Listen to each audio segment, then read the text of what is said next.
burnout, such a personal experience. It creeps up and we don't recognize a lot of the signs and the symptoms. To advance women's care that is decades behind, we have to do it through untraditional mechanisms and methods. Women are walking out of the exam room because they're not getting what they need. There are a shortage of well-trained providers, so it's not surprising that women are seeking out any source of information that they can find because they're desperate. You talk about sleep, loneliness, performance for women over 50 aren't separate problems, but they're one story. I think women live in an idea where we think we can do everything all the time for everyone. So our self-care is often the last piece. And I think sleep is the easiest thing to sacrifice. Who do you think for midlife care belongs in the room?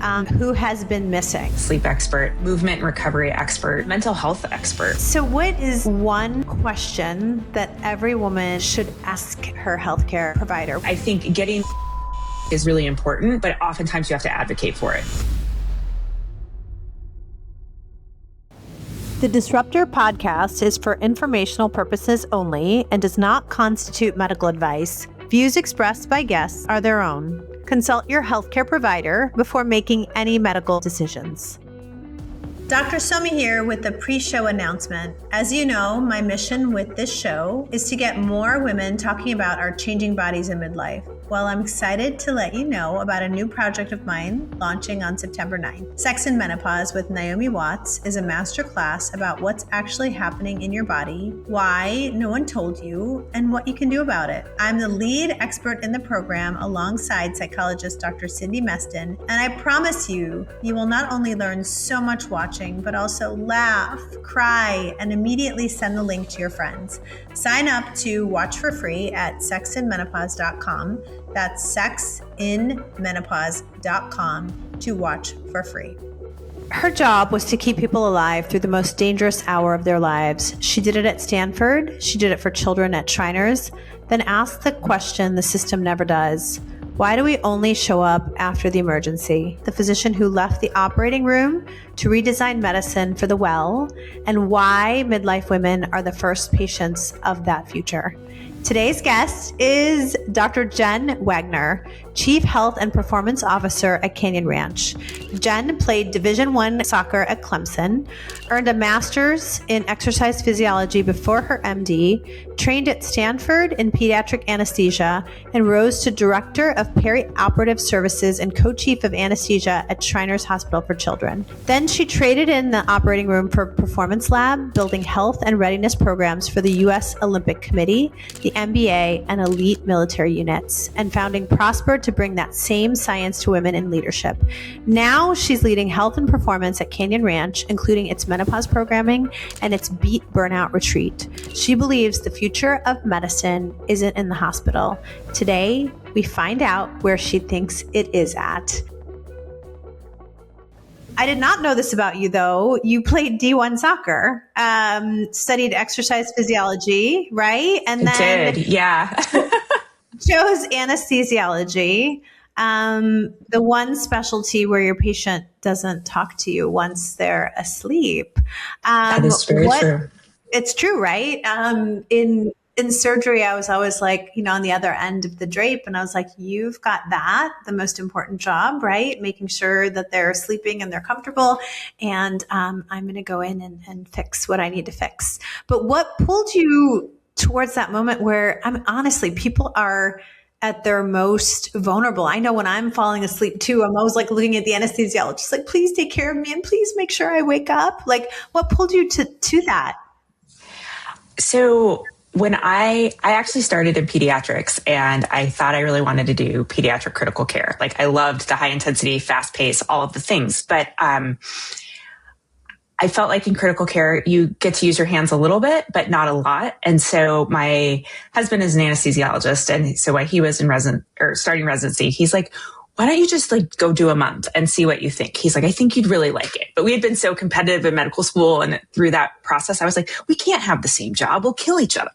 So as an intern, as a peds intern, I went and did a month of pediatric anesthesia. And I was like, this is it. This is exactly what I love to do. It's, super high intensity. You have 5 minutes to make a family feel comfortable that you're going to take their child and make them unconscious and paralyze them. And they're going to have a major surgery and you're going to bring them back. And so I loved working in that kind of high intensity, high pressure environment.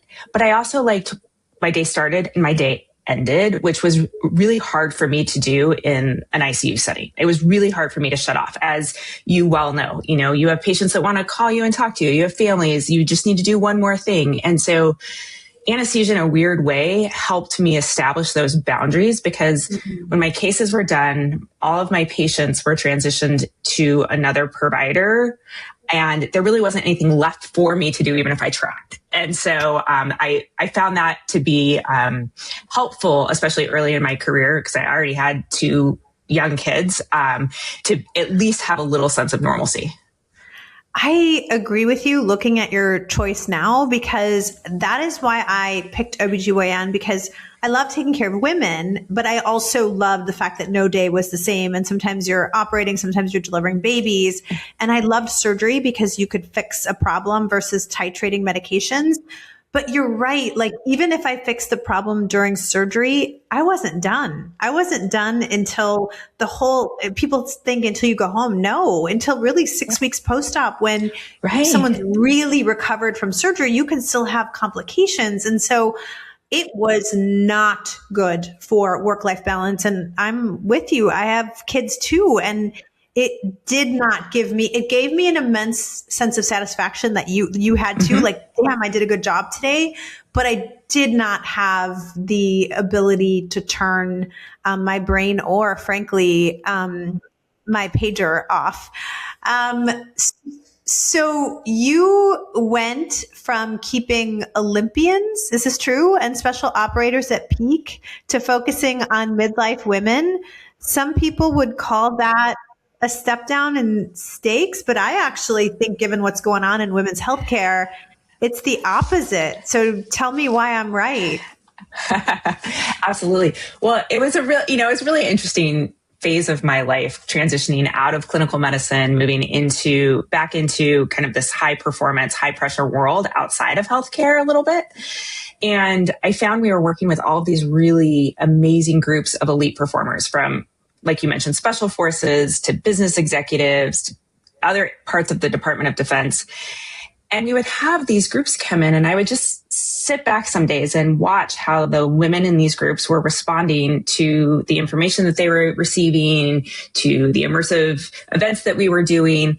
And it just was not resonating with them the same as how it was resonating with the men. And so I was really, really fortunate to be connected to an amazing group of women that spanned so many different demographics, professions, all at the height of their careers. And so we started talking about it. We started talking about, what did we need as high performing women to stay energized, to stay motivated, to feel good in our careers, outside of our careers, and have a lifespan in it personally and professionally. And so we just really reimagined the content that was being delivered to high performers from a female lens, because the pressures are different. And, oftentimes we are hitting these career peaks, as I'm sure we're going to talk about, as our bodies are starting to go crazy. And so and that's the message I got over and over from talking to these groups of high performing women, is like, I'm a good leader. I know how to do my job. I am motivated. I don't feel well. And I don't understand what's going on. I don't understand why what's always worked isn't working anymore. And I don't have the tools to fix it. And so that kind of fast forward led to now what I do today. And my, people are always like, how'd you go from being a pediatric anesthesiologist to like deep diving in women's health? And most of it was from those questions, is like, I just want to help these women feel well so they can continue to go and lead and perform and start new businesses and do all of the amazing things we know midlife women are doing en masse today. Yeah, it's crazy to me how this profound change in our hormones that affects us now from head to toe hits us when we all seem to be hitting our career peak. And I remember one of my first symptoms was I was never anxious in the operating room. They would always joke about I could be cool as a cucumber because I was trained at a level 1 trauma center. So you name it. And all of the obstetric emergencies came to us. We were so used to it. And then I started noticing, like, the night before I wouldn't sleep well before surgery. And then I would be anxious. I mean, not handshaking, but just like anxious in the operating room. And I was like, I've never been this way. It's always been so calm in my mind, and my hands were always calm. And so that's one of the first things I noticed in perimenopause was anxiousness before the operating room, where actually I needed the most calm, if you think about it, right? Is like you've been in the OR too. And so you can totally empathize with women who are hitting these career peaks, and then all of a sudden their body is almost, like you said, betraying them, right? All the things that used to work or were quote unquote normal or were not problematic are all of a sudden problematic now. And so there's this migration that we're seeing. Women are walking out of the exam room because they're simply not getting what they need. I mean, when they would come to me at her MD, Dr. Jennifer, they would tell me, "You are my 8th doctor." God love them for continuing to try. Cause I think I would have at that point been like, forget it, given up. And they're going into these wellness spaces by the millions. We're seeing it. You and I are part of this. And so that's both, I think, you and I have talked about this, and this is where we aligned about evidence-based medicine and education and empowerment and advocacy and making sure the right people are filling that space. But so it's an opportunity and also a minefield. So tell me how you're mapping this and helping these women. I agree with you. And I hear it over and over and over again that by the time people get to us, or they've tried so many things, some evidence-backed, some not, some they hear from their neighbor or picked up at the gym, who knows? And so I think that is really part of our job, is to sit down. And I think, we have the luxury of spending time, right? Of sitting down and talking to these women about what is noise, where the evidence is, and helping them create a plan. And I think that's the hard part, is it takes time, and it takes a team that may not necessarily resemble traditional healthcare, which I think is interesting, right? Like, I'm a pediatric anesthesiologist. I'm not formally trained in women's health. I've had to go figure a lot of this out and seek out resources and find great collaborators and partners that I can learn from and bring into this ecosphere, because there are a shortage of well-trained providers. And so it's not surprising that women are seeking out any source of information that they can find, because they're desperate. So I think it is,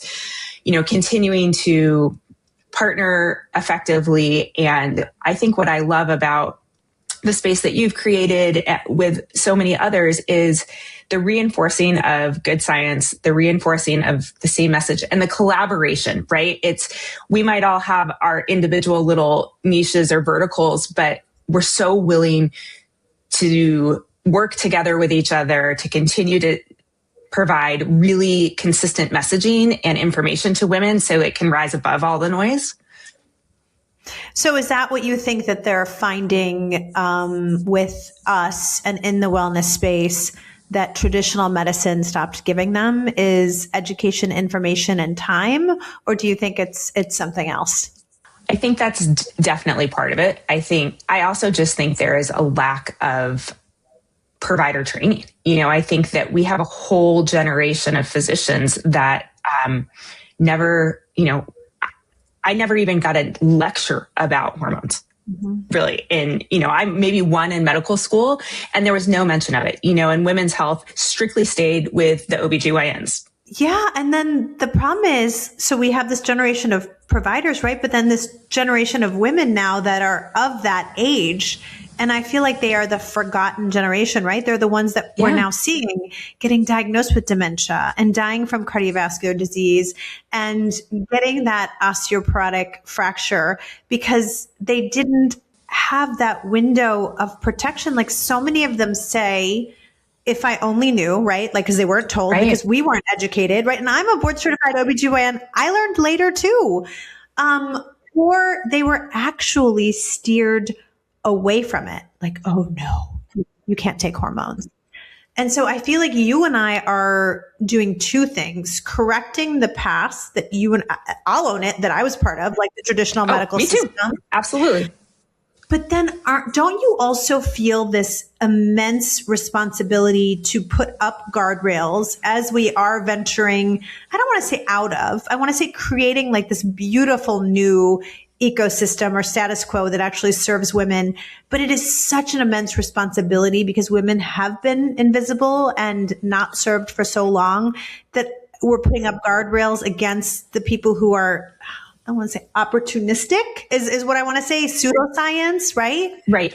Absolutely. And I think that is where just this consistent messaging and this collaboration of people that are really committed to bringing evidence-based, science-backed information to these group again and again and again is so important because there is so much noise. And, it's funny, even in my own ecosphere, I see it all the time is, companies and different parts of the wellness industry come to us all the time offering us things. And I'm like, if you're testing and offering the same solution, it's already a red flag for me. If it's take this test and then take this and you can buy it all from me, it's already red flags. And I'm not saying that it's 100% that way across the industry, but I think that's where so much confusion comes in. And I think that people get information that is so dialed into what they're talking about. It's easy to lose kind of a larger lens on things.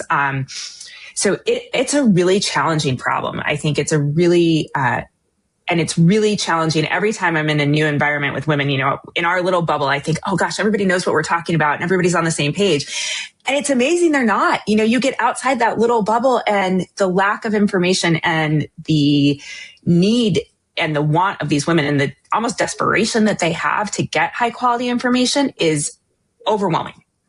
And they want the education, but they also want the community. And I'm okay with brands creating that as long as, like you said, they don't have to buy something. I don't think there should be a cost to the education and the community aspect of it. But I agree with you. You and I have been at these events and it's not just tier 2 and tier 3 markets. I was talking to a woman in San Francisco and she was like, my doctor literally told me, I asked them for medications for sexual dysfunction, for low libido, and told me nothing existed. And she literally started to cry when I told her they were 2 FDA approved medications that were non-hormonal and that were, because that's what she was seeking out, something non-hormonal, that were non-hormonal and covered by some insurance plans. And she was so angry and so disappointed. And she's like, how did my doc, she's like, I live in San Francisco. She's like, where we have good healthcare. And she's like, I don't understand. And I was like, and then you try to explain all the barriers to care and how we're catching up. But to that patient, it doesn't matter. Like she just wants to be heard, understood, and get an option, right? Like, right. And I agree with you. Sometimes I feel like I've been saying the same thing for a decade now, but I agree with you. It's still not getting to everyone. It's not. It's not. And so you talk a lot about performance, and I believe that performance is key to longevity and to making sure that we live not only longer, but live those years healthier. But you talk about sleep and you talk about loneliness and you talk about performance for women over 50. And you say that they aren't distinct, separate problems, but they're one story. Can you connect that for me? Absolutely. So I think that I think women are just live in this idea in the society where we think we can do everything all the time for everyone. And so our self-care is often the last piece. And I think sleep, for many of us is the first and easiest thing to sacrifice, right? Oh, I'm just going to, after I get the kids to bed, I'm going to finish the laundry and then answer those 5 emails. And then you turn around and it's 11 or midnight and you have to get up at 5 to start the next day. And so I think, we know physiologically as we age, we need more sleep. We know physiologically women need a little more sleep. We know how important sleep is for our brains and our body's recovery, but really for our brain function. And so and I think, I remember my Q3 days in the hospital and every third night you're up all night and your sleep cycle's all messed up and what that does to your body, to your immune system, to your memory, to your ability to exercise, to your ability to engage in your environment. So I think for women, starting to prioritize sleep and really taking a deep dive into, am I sleeping? Am I resting? Because that's the foundation that everything else that we need to do to keep ourselves healthy is built upon. So, I think as women, especially as we want to continue to perform, we know we need to move our bodies. We know that's probably the best medicine we have. And, I know do we need to move our bodies differently than we did when we were 20? Maybe, because we were probably not taught at 20 the right way to move our bodies. And so, I know there's a lot of information right now is like, do women really need a menopause workout? And the truth is probably not a menopause workout, but we were probably never taught at 20s and 30s how important it was to build muscle. And so we're catching up at 40 and 50 with this idea of lifting weights and putting good nutrition in our bodies. And so I think what I like to do is, like, some women become so overwhelmed. Well, I need to get this protein and I need to sleep and I need to move this way and I have all these other things to do, is just really start small. We can start with little pieces that we start to put together. But if you give it some time and some true intentionality, the way you start to feel is overwhelmingly better. If you start to actually nourish your body the way it needs to be nourished. And so, if that is having some real food or having some protein before you exercise, and then you realize I exercise better and then I recover better because I've actually fed and cared for my body. And I take my recovery seriously, because I think that's another thing that we often, we've been taught lots of cardio, don't take a day off, all of these things. And that's not how our bodies respond, especially as we age, especially as we're changing. And so to really, my biggest message, I think, today is when I'm talking, especially to high performers, I was like, you have to sleep and you have to recover. And then we can build on top of that.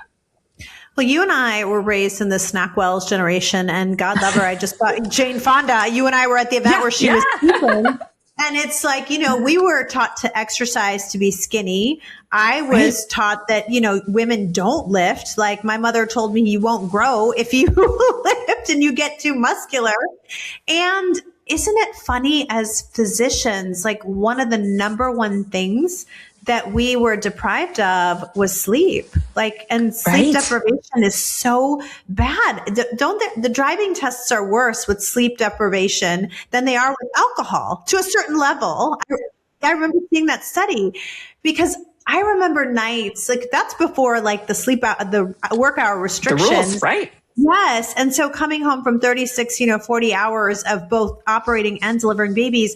And I remember my husband, I walked in, he was leaving in the morning, and he's like, Sammy, you can't even talk in complete sentences. How did you drive home? I go, no, it's even worse. I was operating on someone 2 hours ago. I go, but I think that's just muscle memory, right? But same with driving. I remember waking up at a red light going, this is not safe. I should not be driving right now. So it's amazing that we've had to learn this skill, but the power of sleep and restoration and working out differently. I work out much differently now than I did in my 20s and 30s. I do my cardio for my, cardiovascular protection, but I'm definitely lifting weights now because I want that muscle mass for longevity. And if you would have asked me in my 20s or 30s if I would have been lifting weights, I'd been like, what?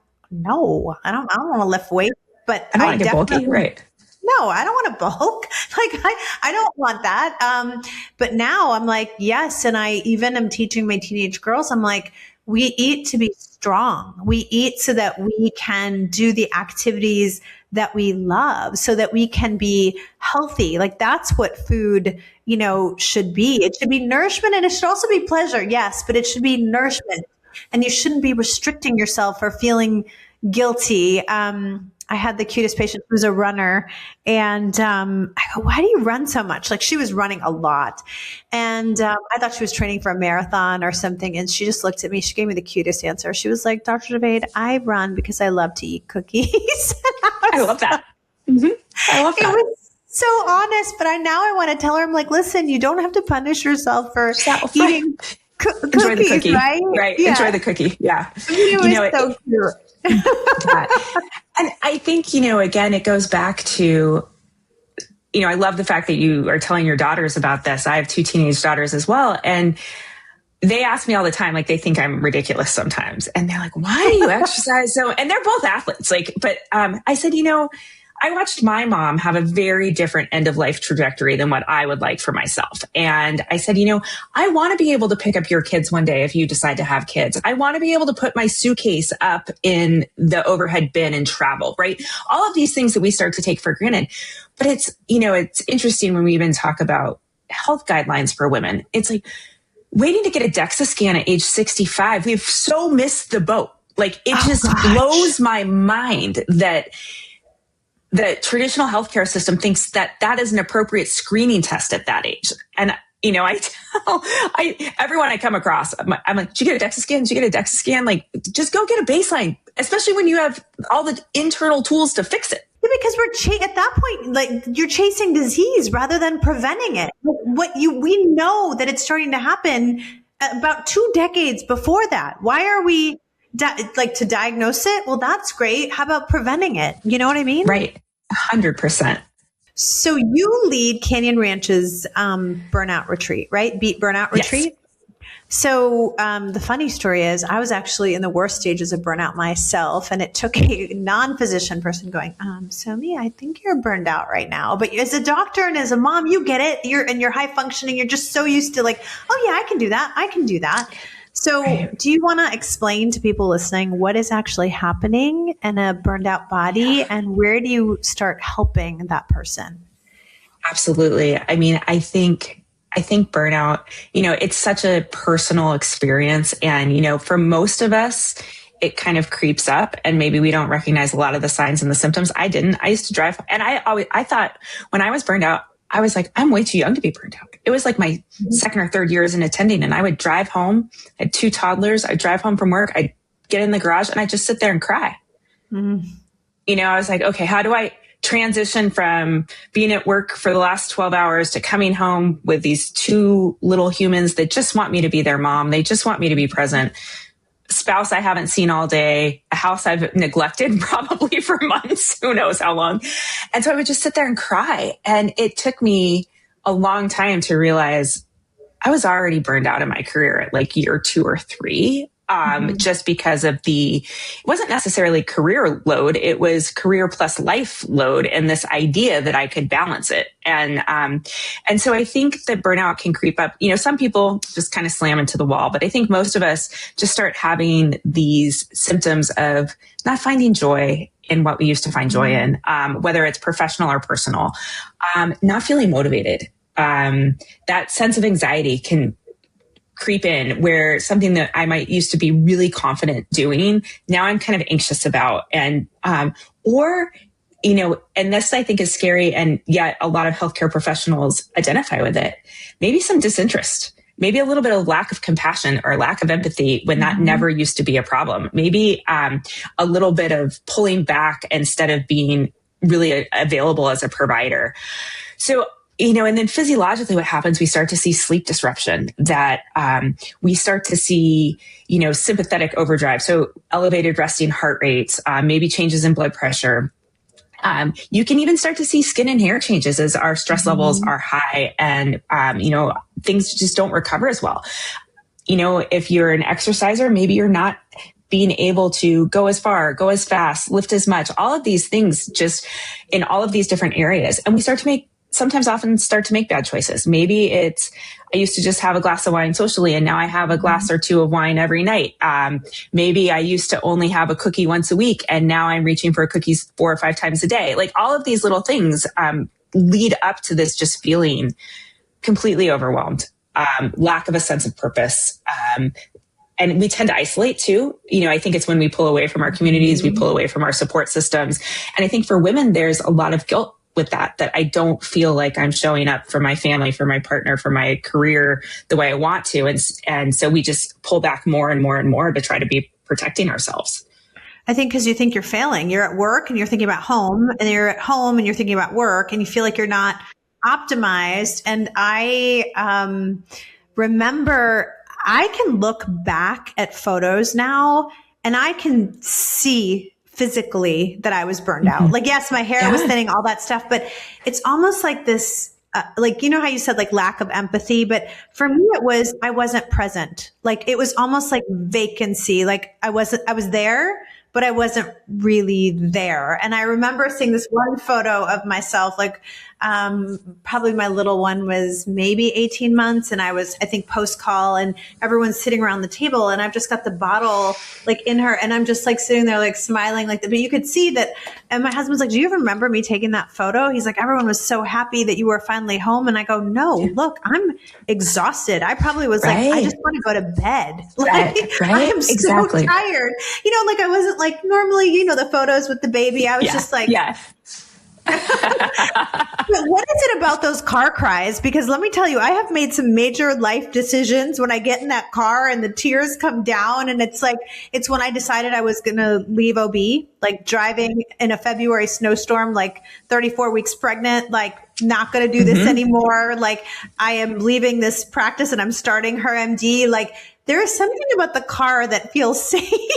I think it's exactly. I think it's safe, right? It's private. No one really knows what's going on. You feel in control. And then you give yourself permission to be a little out of control, maybe emotionally. It was literally how I didn't know how to transition from one part of my life into it, you know, from one role to another without having that moment of crying and breaking down. And I'm like, okay, this is probably not healthy, that this is what it takes for me to transition from being a doctor to being a parent. I probably need to change some things. And I think, you know, obviously you've gone through a transition as well, that then all of the emotions, all of the input, whether you've asked for it or not, that comes into that decision to have the courage, to have the insight to say, time out, this is not serving me anymore. And therefore I am not serving others the way I feel like I should be able to.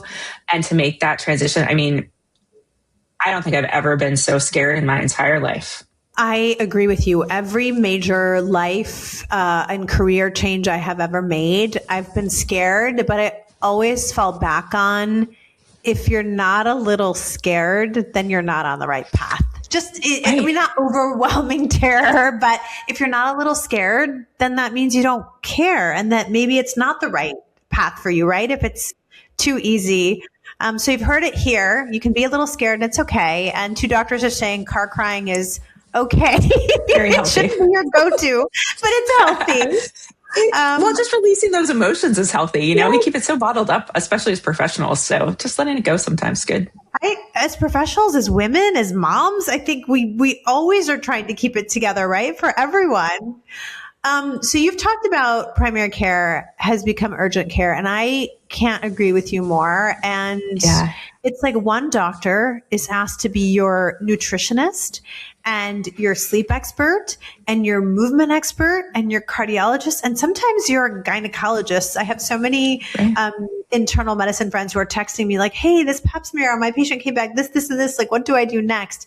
And all in a 15-minute visit, let's be honest, if they're lucky, right? I teach some CME courses, and some doctors are telling me 7 to 8 minutes, like by the time they review the chart, get in the room, right? So when do you think we saw this start to happen? Because I don't feel it like it was that way, but when did we ask one person to become the entire system and the entire team for this patient?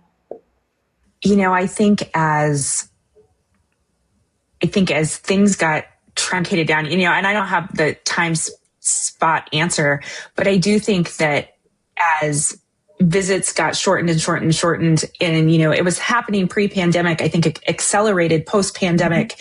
And then people, I think as the wellness world balloons, people want this information, right? They want some nutrition information. They want they're now asking the questions too, which I'm not sure I ever asked the question before of my primary care, or would have thought to ask my primary care physician a deep nutrition question. So I think as the consumer is becoming more educated, there's also this outside pressure. And so it's fascinating to me. And that's why I feel so privileged to work with the team I work with, is that we have all those experts. And so we can help navigate, we can help a guest or a patient navigate into these different areas, but trying to do it independently is really, really challenging. And I think it's a responsibility placed on primary care physicians that is so unrealistic, especially when you get very little nutrition training in medical school. You get very little relationship or emotional regulatory training in medical school unless you go into,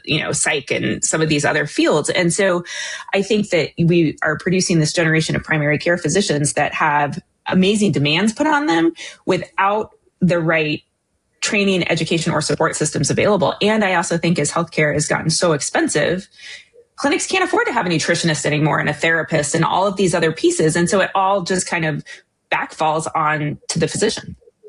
Yeah. And insurance reimbursements, particularly in women's healthcare, have not kept up with the rising costs of healthcare, particularly post-pandemic. And I think that has also tried to stretch the little bit of dollars that we have, particularly in women's healthcare, even further. And I agree with you. I love the fact that women are empowered and patients are empowered and they're coming forward. But I don't feel like there is even opportunity or time for these providers who are just trying to keep up with their schedule to even learn all those skill sets or keep ahead of what's going on with femtech and what's going on with longevity and all these new, really cool innovations and ideas and things that are out there direct to consumer to either integrate it into their clinical practice and say, hey, I love this. Actually, that's a great idea. Or you know what? Don't waste your money on that. You can do it for this so much cheaper, or you can do it here for free, or actually you don't really need that. And I wish there was a way to bring that education to the providers. I know we are moving that way with menopause, both at the government level and in med schools and residency and now Menopause Society. And I stood up an academy as well at HerMD, and you guys are teaching at Canyon Ranch. But I wish there was some way we could snap our fingers and all of the practicing practitioners currently who are treating our population of women now could have all of that information and frankly, the time to spend with their patients and not try to cram it all into a 7-minute appointment, because you and I both know that doesn't work. It doesn't work. And, it's super interesting. Even when I go see my own physician, she's hilarious. She's like, I always block out my next appointment when I see you on the schedule because I want to talk to you. I want to pick your brain. I want to know what's next and what am I missing and what do I need to bring into our practice? Because she's like, I spend so much time treating the sick. What I really want to do is keep people healthy, but it's such a different mindset for a provider to have too. And so we always spend, we talk about why I'm there for about 2 seconds, and then because it's usually for something pretty routine. And then we spend a lot of time talking about where to go get credible information, just giving her a list of resources of, if you're looking for support in these areas, this is where I see really good information coming. It's where maybe new tech is coming that you might want to look at and things like that. And so, I even think if we could establish some sort of information repository for these primary care physicians that is well stood up, that is credible, because it's hard for them to sort through the noise, especially with limited time. I agree with you. And so you and I are part of this movement where we're redesigning midlife. And so let's say let's not talk about the medicine, but the blueprint. So let's start from scratch. Who do you think for midlife care belongs in the room? Who has been missing? So who would you design to be in that room for someone? So we obviously have established sleep expert. We definitely want that woman to have a sleep expert, right? But who sits in that room on that team for those patients? Yeah, that's a great question. For sure, we'll double down on a sleep expert. I think you also need a movement and recovery expert. I think that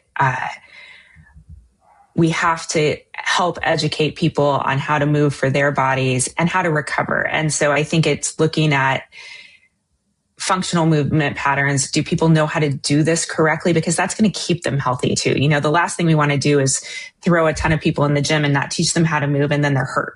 And then they stop moving, and it just is a vicious cycle. And so I think that really teaching people 4 basic movements and then teaching them how to load those movements is really, really important. So, and then teaching them proper time to recover. And I think that changes as we age. And so what worked in your 30s to recover is not going to work be the same solution set when you're in your 60s. And so I think it's understanding that. And then I do think understanding nutrition, so many fad diets and all of these different things are really targeting women and really encouraging women that it is okay to put real food in your body. And it is okay to eat a meal and, and not, we just have grown up in these cultures where that has just not been the messaging that we've received. And even not the messaging my girls have received who, are growing up in a different generation. And I'm like, when you fuel your body correctly, the amazing thing is what it can do for you. It will continue to show up and do what you ask it to do, but it's no different than a car. Like if we're not putting gas in the car or plugging our car in at night, it's not going to go, and we expect our bodies to show up and do things for us when we don't take care of them.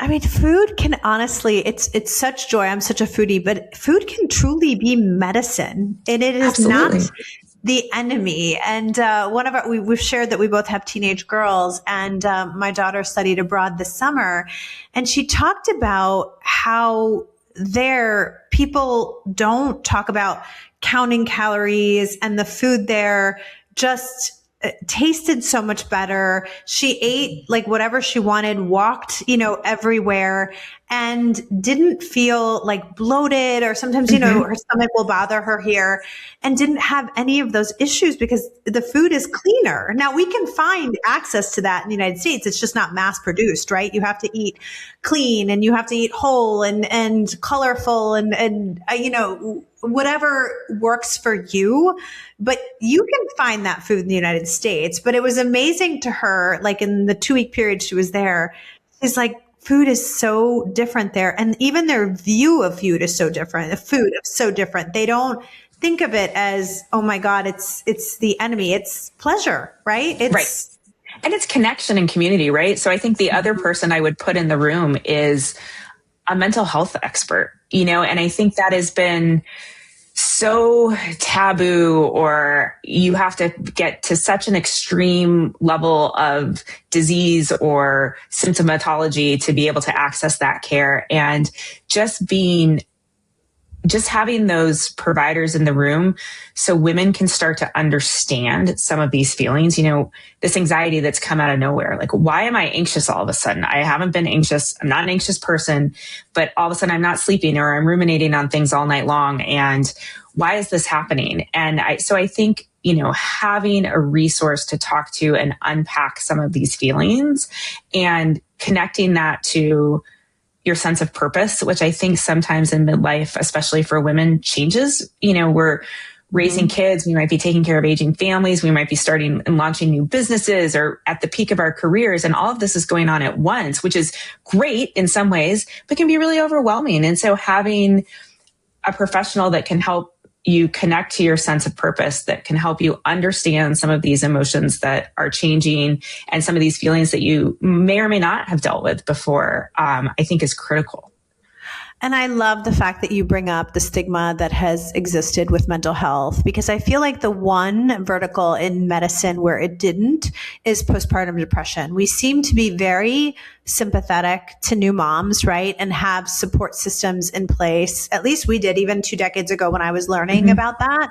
But yet, you can say that perimenopause, menopause, the transition is even more severe and longer lasting, right, than the postpartum period.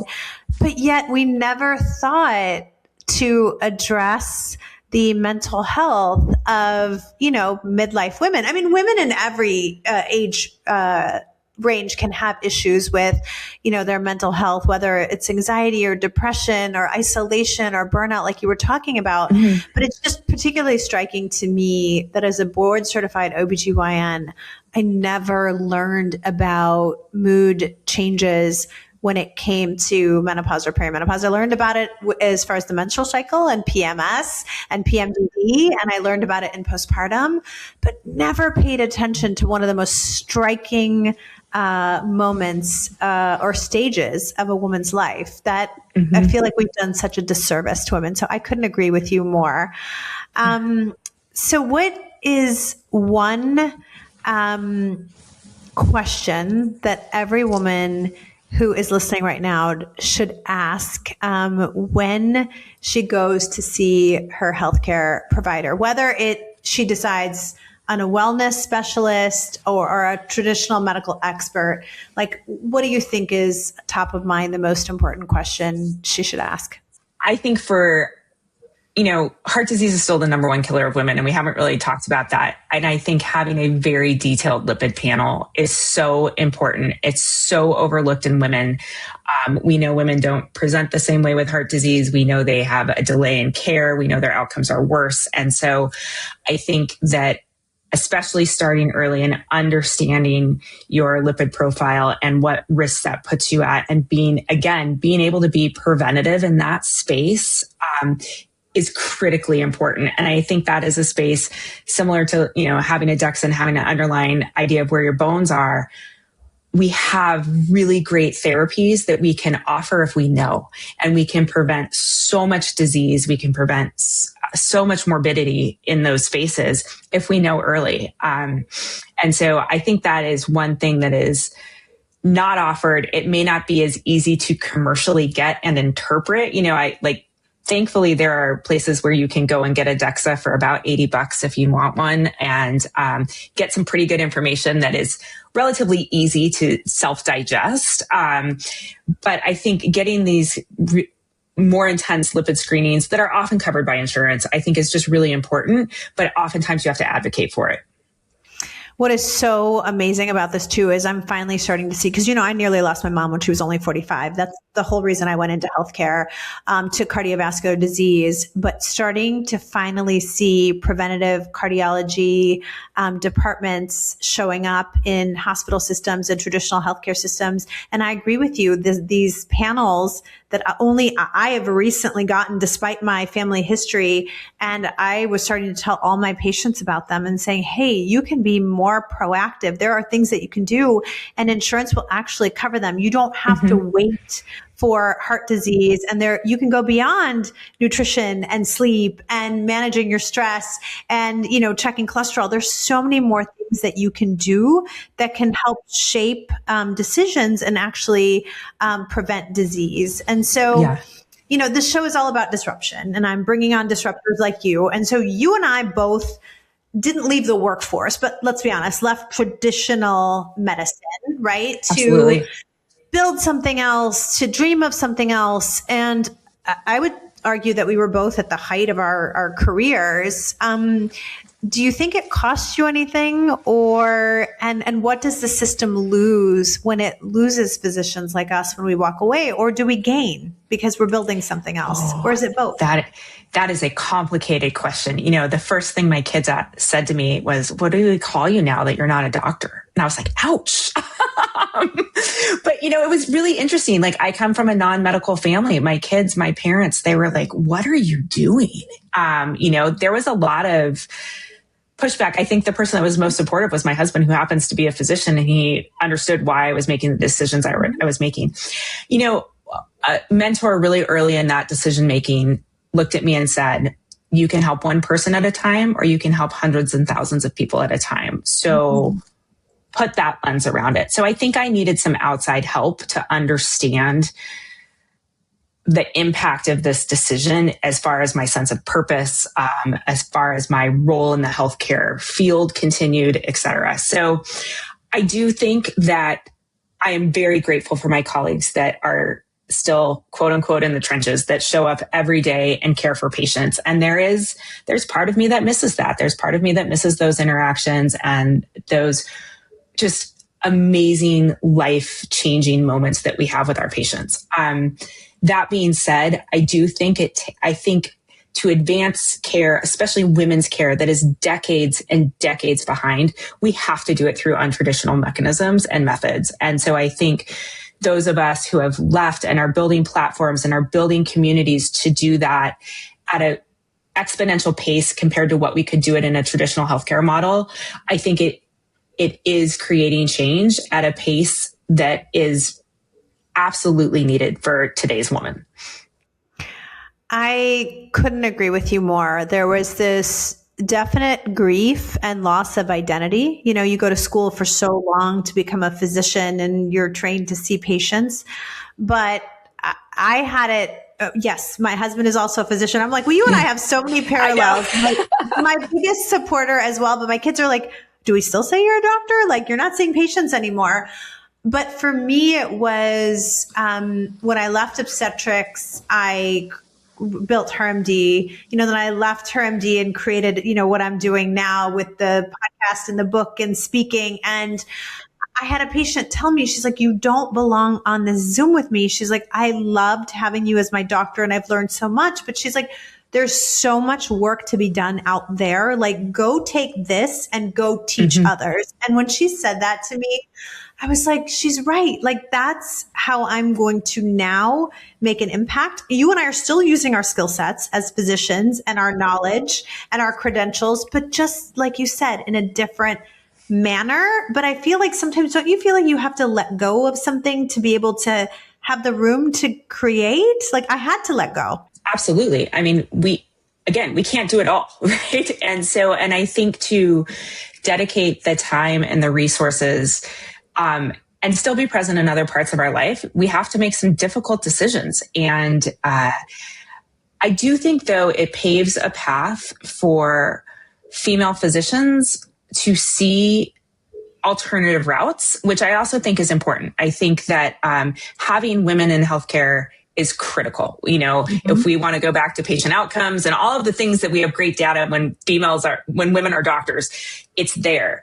But it also might mean that 15, 20 years into your career, you want to pivot. And so having some examples of how to do that while still contributing to that field, while still advancing that field, I think is really important. And so I actually hope that this encourages people. And it's funny, you have a daughter that's interested in medicine. I have a niece that is pre-med, and I tell her all the time, I said, it's hard when you're 18 or 20 or 22 and just starting and you're so excited to think that maybe 20 years later, you might want to change your career a little bit. And I said, but just keep that in the back of your mind as you're going through this, that this skill set, which took me a long time to learn, is very applicable in other areas. And so you're not just boxed into this, I'm going to be in operating room number 3 day in and day out, but I can use those skill sets and so kind of keep an open mind, because I think it keeps you creative. I think it can keep you engaged. And I also think it can help advance traditional healthcare. If they see people making new models, we're working on new models of what care for midlife women looks like in different settings. I think you can take pieces of that back into traditional healthcare to really execute well and to exponentially increase the pace of which we can change traditional healthcare. Well, I couldn't agree with you more, because who has actually got the lens of being in the exam room, not just observing, being in the exam room, the operating room, and also the boardroom? It's physician executives. It's people who have walked the walk, been in the trenches, figured out what's going on. And I want to expand on what you said about female physicians. So what she's referring to is women are less likely to die of a heart attack if their cardiologist is female. We have lower readmission rates and better surgical outcomes. That being said, about 6 years into our career, a lot of us will either go part-time or leave medicine altogether. Generally, physicians are leaving the career much earlier than they were previous generations, but women are now leaving medicine altogether at 49. And right at that point where we can actually hit our career high. And so I think if we can give women mission-driven work, get past the gender pay gap, and show them that there are other really meaningful ways that they can use their credentials and their identification can be, different, that they can make a difference. I think the work is duly important then, right? We're showing our colleagues that you can work a different way, and we're also continuing to help patients, but just differently. Right. Right. So I am so excited about what you're building at Canyon Ranch and the career path that you're on and the fact that we get to work together. So can you tell the listeners what you're up to, what they can look forward to, and where they can find you? Absolutely. So we are in the process of revamping our menopause retreat, and I'm so excited to work with you on this. So that takes place in Lenox. It'll relaunch this fall, and really just making sure we are state of the art, cutting edge, the best science, the best immersions that we can give midlife women to really walk away feeling confident, supported, connected through mind, body, and spirit. Like, we know that we can't just take care of one of those pieces of ourselves in isolation. It needs to be all three. And so really creating impactful programming where women are walking away feeling a sense of confidence that maybe they haven't had before, a sense of agency that maybe they haven't had before. So I'm super excited about that. We're also launching our Women's Wellness Collective out of our Austin property that will open this fall. That is, again, really dedicated to how we care for women across all different disciplines, from a more traditional healthcare lens to how women appreciate beauty in themselves, in other things, how we connect, how we have a sense of purpose, how we interact with nature, and even to our financial health, I think, which is something that is sometimes not talked about a lot, especially as women, is, how do we make sure that as we live longer, as we outlive men, that we are financially stable as well. And so really taking all of those different principles and creating some really unique curriculums that cross all of those spectrums all the time. And so it's just not, you have to come here for a DEXA one time and then you get to get a great facial the next time, but it's really blending these things together so people can come and have just a wonderful stay, receive high quality, really state-of-the-art information, with an incredible team of experts that we can bring in. Talking more about sexual wellness, which I know we didn't even touch on in this conversation, but how many women have been deprived of that conversation, which is, has been so taboo in the past that nobody knew what to ask, how to ask for it, where to start that conversation, what's available. So really just trying to break down all of those barriers. And it's so much fun because when you're there, you see that women are not afraid to ask these questions. And the room was full when we were talking about sexual health. So fun. Yes. People want to know their options and they want to hear about the latest technologies and they want to know about the medications and they want to hear about hormones. And then that's what I love is that there is something for everyone, whether it's just being able to ask their questions and getting their feet wet just a little bit, or tell me every single option that's out there and I want to research it and I want to find what works for me. And that I loved that sense of community and how much fun we had in that room. Because let's be honest, like laughter is the best medicine. And sometimes talking about things that were previously uncomfortable and making it normal and not uncomfortable and safe is part of the magic of what you guys are creating at Canyon Ranch. So you guys have an active social channel, right? On Instagram and website, and people can look for all these upcoming retreats. Yep. Instagram, LinkedIn, our website, everything is posted there and up to date and is continuing. It's, we're always evolving and changing. So new stuff's popping up all the time. And, I love your point that I just want to re-emphasize is it's fun. People laugh, people connect, people share. And these groups that start as strangers within 3 days, the stories they're sharing with each other, with us, it's transformational. And, I love hearing women at the end of these events talk to me about, and they use words like transformational, hope, energy, all of these words, how they feel, which was so different than when they walked in the door. So, and you're right. The laughter, the joy, the connection, is priceless. Yes. So thank you for stepping out of traditional medicine. And yes, to our kids, if you're listening to this, we're still doctors. So. And being a badass disruptor along with me, it was so much fun. I feel like you and I could talk for another hour. Honestly, I didn't get to half my questions. We'll have to do another episode together. But thank you so much for your time today. Well, thanks for having me. It's super fun. If this changed how you think about the back half of your health, send it to the woman who's been white-knuckling midlife alone. That is not fun. Follow the show and find everything at drsomi.com and dr.somijavaid on Instagram, Facebook, and YouTube.